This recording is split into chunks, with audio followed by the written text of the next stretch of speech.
jump into Grimm's Case of Horror.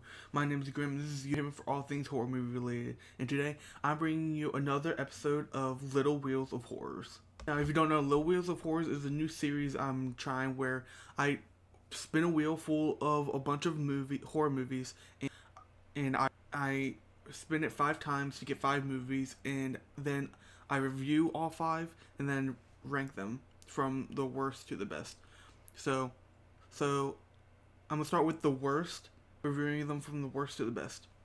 And so the first one we have, I'm just gonna get these first 2 out of the way because they're just bad and they're probably the shortest reviews I have. This is a TV movie called House of the Witch, and it's from 2017, and it aired on NBC and was distributed by Sci-Fi. Directed by Alex Merkin, House of the Witch follows a group of high school kids who decide to play a Halloween prank at an abandoned house, but things take a dark turn when they become victims of a demonic witch that has trapped them inside the house and has set her wrath on them, setting up traps around the house. And like I said, I'm not going to spend a lot of time on this movie because I don't like being such a negative Nancy on this channel, but I have to be honest with how I feel about these movies, but I'm going to keep it brief, as this film does explore themes of supernatural horror, survival, and the consequences of curiosity, but the film lacks any actual story elements besides what the plot says, giving a group of high school kids that are all two-dimensional with no real development. They hook up, they party, they pull pranks, and then start getting attacked by the witch. And the VFX is so bad when it comes to the kills, or like when we see the witch move around. And was so bad to the point where I almost didn't finish this movie, but I stuck it out and sucked it up. But this movie is just not scary or entertaining. I felt like the cast did what they felt like they could with their performances and the horrible script, but even their performances weren't all that great.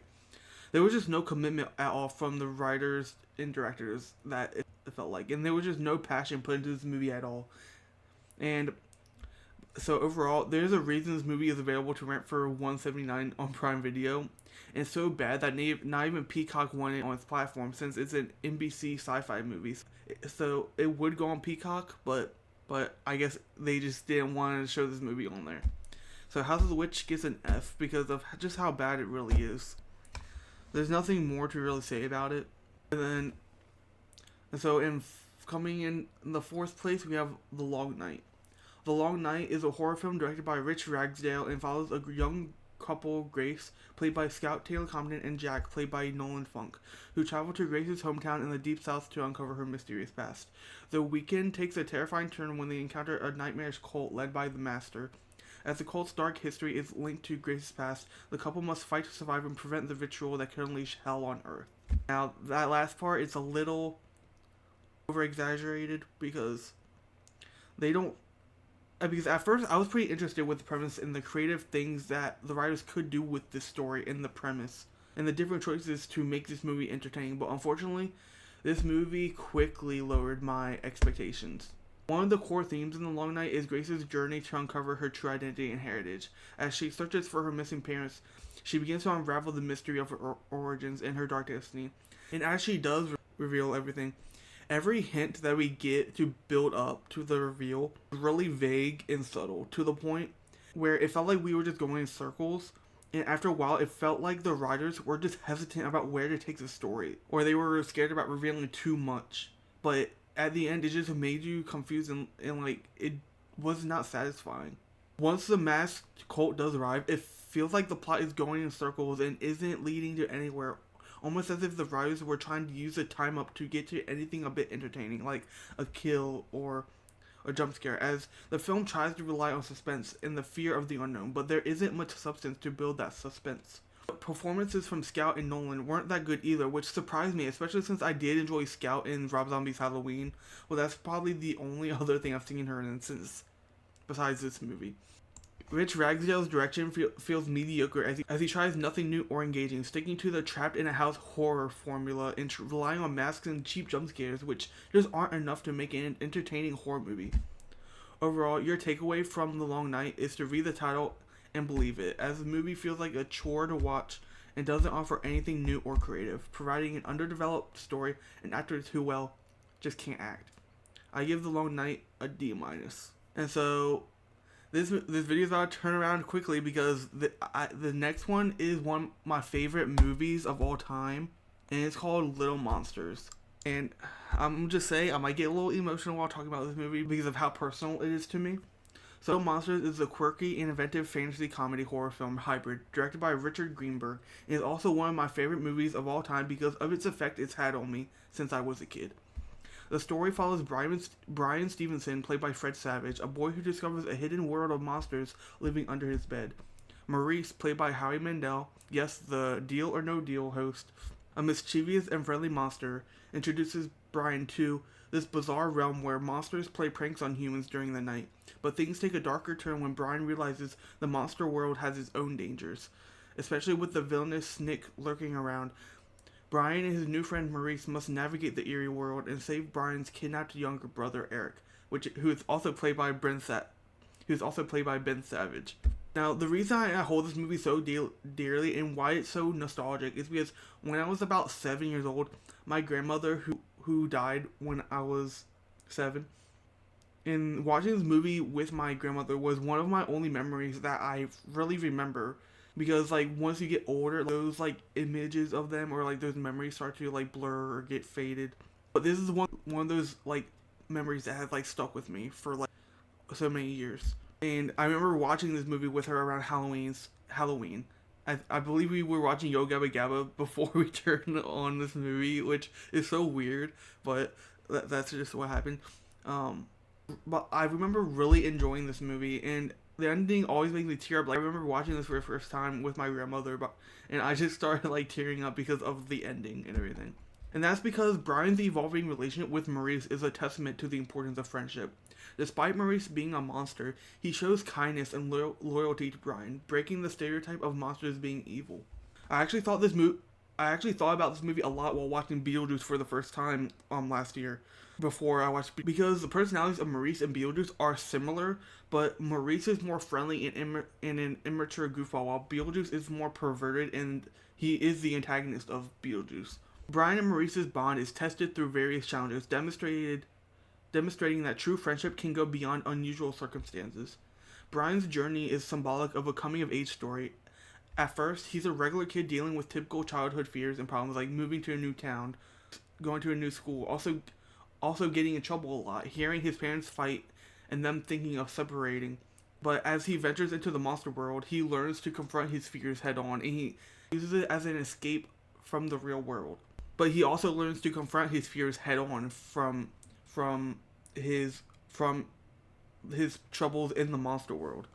This transformation is marked by key moments where Brian must make tough decisions, showing his growing maturity and bravery, but also showing where his morals lie, as we see when he refuses to scare a baby or when he doesn't hesitate to save his brother at any cost. The film also blurs the lines between reality and fantasy. The existence of the monster world beneath the bed can be seen as a metaphor for the wild and untamed imagination of children, emphasizing that sometimes believing the impossible is what allows someone to overcome real-world challenges. Now, moving on to the performances, it's difficult to criticize anyone because everyone feels perfect from Fred Savage as Brian, who I looked up to as a kid, but then related to when in middle school. He delivers a subtle performance that captures the essence of a young boy on the cusp of becoming a teenager, and his portrayal is believable and relatable as he navigates the fantastical elements of the story with a grounded approach. Howie Mandel's portrayal as Maurice, he is truly one of my favorite characters ever in movie history, as he is a complete standout with his energetic and often over-the-top performance that brings a unique charm to the character. And he is one of my favorite characters, but I don't talk about him a lot because I feel like Little Monsters isn't a well-known movie. I feel like it's more of a cult classic, so it's really niche, I feel like. I love it so much. Maurice's playful antics and heartfelt moments are balanced perfectly, making him a memorable and beloved monster. Daniel Stern plays Brian's dad and adds depth, bringing a level of stability and normalcy as Brian gets blamed for things that Maurice did, steal batteries from the TV remote, or put Brian's bike behind his car so his dad would run over it. And Stern's performance helps highlight the family dynamics, adding emotional weight to the story. We also have Ben Savage as Eric, which now that I think about it, is kind of funny because in Boy Meets World, his brother's name is Eric. I just realized that. And it's just cool seeing Corey Matthews from Boy Meets World who Ben Savage plays, being able to act effortlessly at such a young age, because this movie came out 4 years before Boy Meets World. And I won't lie, 7-year-old me was falling heavily for Kirsten from this movie. And I believe she was my first, like, crush when I was a child from a movie or show, besides Kimberly from Power Rangers. If you know, you know. But, anyway, so Richard Greenberg's direction is a blend of imaginative storytelling and practical effects. His vision for the monster world is both whimsical and slightly dark, creating this unique atmosphere that keeps you engaged and curious. The use of practical effects and makeup for the monsters adds a real, almost nostalgic quality to the film. The monster designs are creative and diverse, adding to the fantastical elements, but also giving a bit of horror vibes if you're looking for a horror movie for children. Because I remember getting creeped out by some of the designs, and also the idea of monsters living under my bed.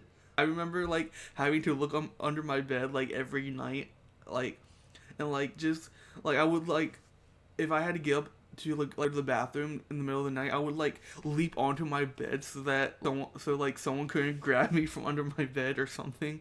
And I just remember having that fear. So keep that in mind before sharing this movie with any young ones. But it also sucks to hear that Howie Mandel wouldn't do a sequel because of how much work went into putting the makeup on for the first movie. But I mean, Jim Carrey just said he'd return as the Grinch if they were able to use CGI or AI, which I hate AI, but if it is used, no, if they're able to use CGI to recreate the makeup and everything without making it look crazy and uncanny valley vibes, I'll continue keeping my hopes up so that we can get some type of continuation or something else to explore this world even further. Because I just remember I am still fascinated by the world that is created in this movie. So I'm gonna never say never and hope that we get some sort of continuation, even though it's been so many years since this movie. The film maintains a good balance between comedic moments and more serious, heartfelt moments that don't ever feel like they're overshadowing one another, which I really enjoy, which ensures that you'll be entertained while also connecting emotionally with the characters. The Under the Bed world is crafted with crazy attention to detail that has always made me wonder how it was made and so fascinated with the lore, like I mentioned before. From the eerie, dimly lit passages to the playful, colorful monster layers, each set piece contributes to the overall mood and aesthetic, which just adds another level of perfection. Overall, Little Monsters is a blend of heartfelt moments, humor, and adventure, making it a memorable film from the late 80s. It stands out for its imaginative premise, strong performances, and the ability to entertain both children and adults alike. And even though this is my favorite movie of all time, I had to give this movie a B+, just because I know it's not controversial, but like there's a debate whether favorite movies should be in your best movies, or if they should be separate. For me, my favorite movies are my favorite, and the ones that I think are the best are going to be in the best, and that's just how I picture them. But let me know what y'all think about that. Are your best and favorite movies the same, or do you separate them? Because I can have a movie that I rank like C+, let's say Transformers Revenge of the Fallen. I love that movie. It's like a guilty pleasure type of movie, and it's one of my favorite, but I will never like rank it as high as like The Northman or like the first Scream movie or Insidious. I just know it's not great cinema. But moving on to number 2, this is horror but kind of not horror, but in the horror genre. It's called One Cut of the Dead, and it's a Japanese indie zombie comedy film directed by Shinichiro Ueda. I hope I said that name correctly. And it's a unique film that blends humor, horror, and meta commentary on filmmaking. The film allows a team of filmmakers and actors that are shooting a movie called True Fear in an abandoned water filtration plant. The first act of the movie is the zombie movie being shot when things take a turn, when real zombies start appearing. When real zombies start appearing. The director insists on continuing to film the chaos that ensues, and the movie then transitions from the first act into the movie within the movie trope to a behind the scene. The movie then transitions between the movie within the movie trope to a behind the scenes almost documentary style movie where we follow the fictional director as he is hired to direct a TV broadcast of the zombie movie that is recorded and broadcasted live in one take, And so after seeing the finished product, we get to see the behind the scenes of creating this movie within a fictional movie. I hope I didn't lose you while explaining all of this because it is pretty confusing. But once you watch the movie, you understand it. So basically, it's they're filming a movie within the movie of the behind the scenes that took place, which is also fictional. I'm trying to simplify it the best I can, but after the first act, the movie reveals the origins of the project and the challenges that the fictional cast and crew went through during the broadcast. One of the central themes of One Cut of the Dead is the quality of persistence. The characters are forced to push through unexpected challenges and continue filming and improvising through awful circumstances. The film also explores the preciousness of family bonds, as the show director is trying to also connect with his wife and daughter while taking on this stressful project. On top of that, the film adds commentary on the nature of reality and fiction, blurring the lines between the events in the movie and the ones taking place behind the scenes, as both events are chaotic and awful. The movie features high-energy performances from a cast of little-known actors like Takayuki Hamatsu as director Higurashi, who delivers a memorable performance that captures the desperation of a filmmaker facing overwhelming odds. The direction in this movie is innovative and daring, as they literally shot the first act in one single take, which was crazy to see, which added tension and a level of realism, making you feel like you were part of the action. Ueda's ability to blend comedy and horror is admirable, and then the use of meta-narrative techniques keeps you engaged and entertained. Overall, One Cut of the Dead is a refreshing and inventive take on the zombie genre, offering both laughs and scares while providing insightful commentary on the filmmaking process. And I give this movie an A+. Personally, I would not see this as like a horror movie, per se. More like a comedy. But because of the first act, it's kind of technically horror. But I don't know. Let me know what you think about it down below. Now, moving on to the movie in the first place, which I think is the best movie that I watched in this episode. And so in first place, we have a movie called You Won't Be Alone. You Won't Be Alone is a 2022 dark fantasy horror drama written and directed by Goran Stilevsky, which is also his featured directorial debut. The story follows a mute girl by the name of Novina in 19th century Macedonia, as she is taken from a shelter by a witch named Maria, who transforms Novina into a shape-shifting witch as well before abandoning her. All the dialogue in the movie is in Macedonian, with the only subtitles provided being English, and I was actually surprised by how much I really enjoyed this movie. And if you want to, you can check out this movie on Peacock. That's where I watched it. And I believe English is the only subtitles they have on there, so keep that in mind. But yeah, I was really surprised by how much I really enjoyed this movie, because it was just a movie that I wouldn't have watched, but I just put it on my list and like checked it out and put it on the wheel. And yeah, it was actually a really well-made movie. You could tell there was passion put into it. And Novina's transformation into a witch sets the stage for her exploring her own identity. Her ability to shapeshift allows her to inhabit multiple bodies and know what it's like to live as a woman, man, or an animal, which each provide a unique perspective on human life. This change makes her question her sense of self and what it means to be human.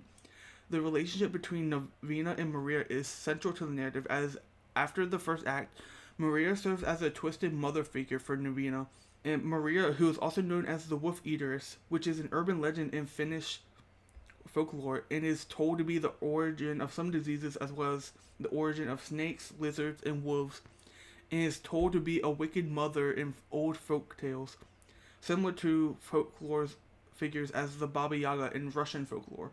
But anyways, Maria's actions are from a place of jealousy and possessiveness, as Novina was supposed to be her servant, and it creates a complex dynamic where Maria is both a mentor and a tormentor. Novina's journey is also marked by the deep sense of isolation, as she spent the first 16 years of her life in captivity and isolated in a cave, kept in there by her mother to keep her safe, trying to prevent her from Maria taking her. But despite her ability to live multiple lives, she struggles with loneliness and the need for connection, trying to figure out how to interact with other humans. Since she's mute, she can't speak, she doesn't know how to speak, and to be like them. And this theme really made me appreciate this movie a lot more, as we're seeing a person trying to navigate life in a world that is new to her, and is trying to learn and to adapt to normal activities and behaviors that she sees the people around her being able to do simply, that she's able to see people around her do easily. Naveena's shape-shifting ability, like I mentioned before, allows her to experience life as different genders and ages. This aspect sheds light on societal roles and gender dynamics that Naveena is subjected to, and is willing to accept as she wants to be conventional and fit in with other villagers. But throughout these various identities, she gains a deeper understanding of the human experience and how painful but also beautiful it can be. And I will say there might be some trigger warnings while watching this movie, so keep that in mind between the men and women. And yeah, I will just keep that in mind. Sarah Klimovska delivers a compelling portrayal as Naveena, capturing her vulnerability and resilience. Anna Maria Marinka as Maria is equally captivating, embodying the witch's menacing presence. There are many more performances that were powerful and expressive, but these two were the standouts for me. Goran Stilevsky's direction is a standout aspect as he masterfully masterfully combines elements of horror and drama to create an immersive, atmospheric experience. The way the film was shot reminded me of almost a nature documentary. Not the same as like in a violent nature, but but in like a different, more artistic like lens. Especially with how it was narrated. The film's visual style is hauntingly beautiful with cinematography that captures the rich beauty of the Macedonian landscape. Selevsky's storytelling is both poetic and touching, delving deep into the emotional and psychological aspects of Naveena. Overall, You Won't Be Alone is a mesmerizing exploration of the human experience through the lenses of supernatural horror. Its thought-provoking themes, strong performances, and stunning direction make it a standout film. And I give this movie a A++, which is a 10 out of 10. And yeah, I hope you did enjoy this video. If you did, please drop a like, subscribe if you are new to join the Grimpire.